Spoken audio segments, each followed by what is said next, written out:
అరే గిరేం తరికవయ్యా, గద్దరన్న అడవి కోసం తండ్లాడితే ఆయన పేరు మీద అవార్డును సినిమాల అడవిని పోతం పెట్టే యాక్టర్లకు ఎట్లిస్తారు అని కొందరు. రజకార్ సినిమాల చరిత్రను తప్పు చూపించిండ్రు, దానికి గద్దరన్న అవార్డు ఇచ్చుడు కరెక్ట్ కాదని ఇంకా కొందరు. అసలు తెలంగాణ సినిమాలకే తక్కువ అవార్డులు వచ్చినాయి అనేటోళ్ళు సుతున్నారు. లేలే గట్ల చూడొద్దు, రాజకీయాలు ప్రాంతాలతోటి సంబంధం లేకుండా అవార్డులు ఇచ్చినామనేది సెలక్షన్ కమిటీ మాట. నిరుడు సినిమాలకు నిన్న అవార్డులు ఇస్తే ఇక 10 ఏళ్ల సంది వచ్చిన సినిమాలకు ఇయాలు ఇచ్చిండ్రు.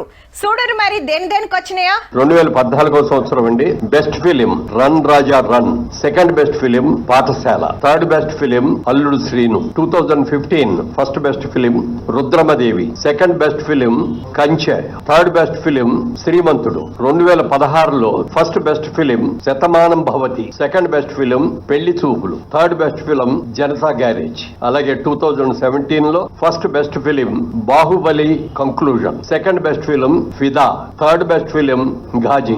అలాగే 2018లో first best film Mahanati, second best film Rangasthalam, third best film care of Kancharapalem. 2019లో first best film Maharshi, second best film Jersey, third best film Mallesham. అలాగే 2020లోకి వచ్చేటప్పటికి first best film Ala Vaikunthapurramuloo, second best film Colour Photo, third best film Middle Class Melodies. 2021లో first best film RRR, second best film Akhanda, third best film ఉప్పెన.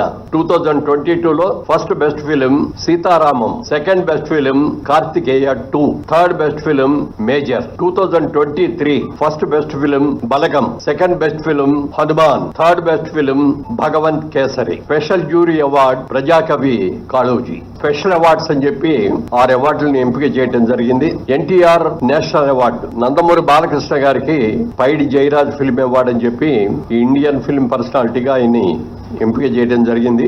మణిరత్నం గారికి ఇస్తున్నాం ఈ అవార్డుని. Next BN Reddy film award for Telugu film director. Shri Sukumar, Vijay దేవరకొండకి కాంతారావు గారు award ఇస్తున్నాం.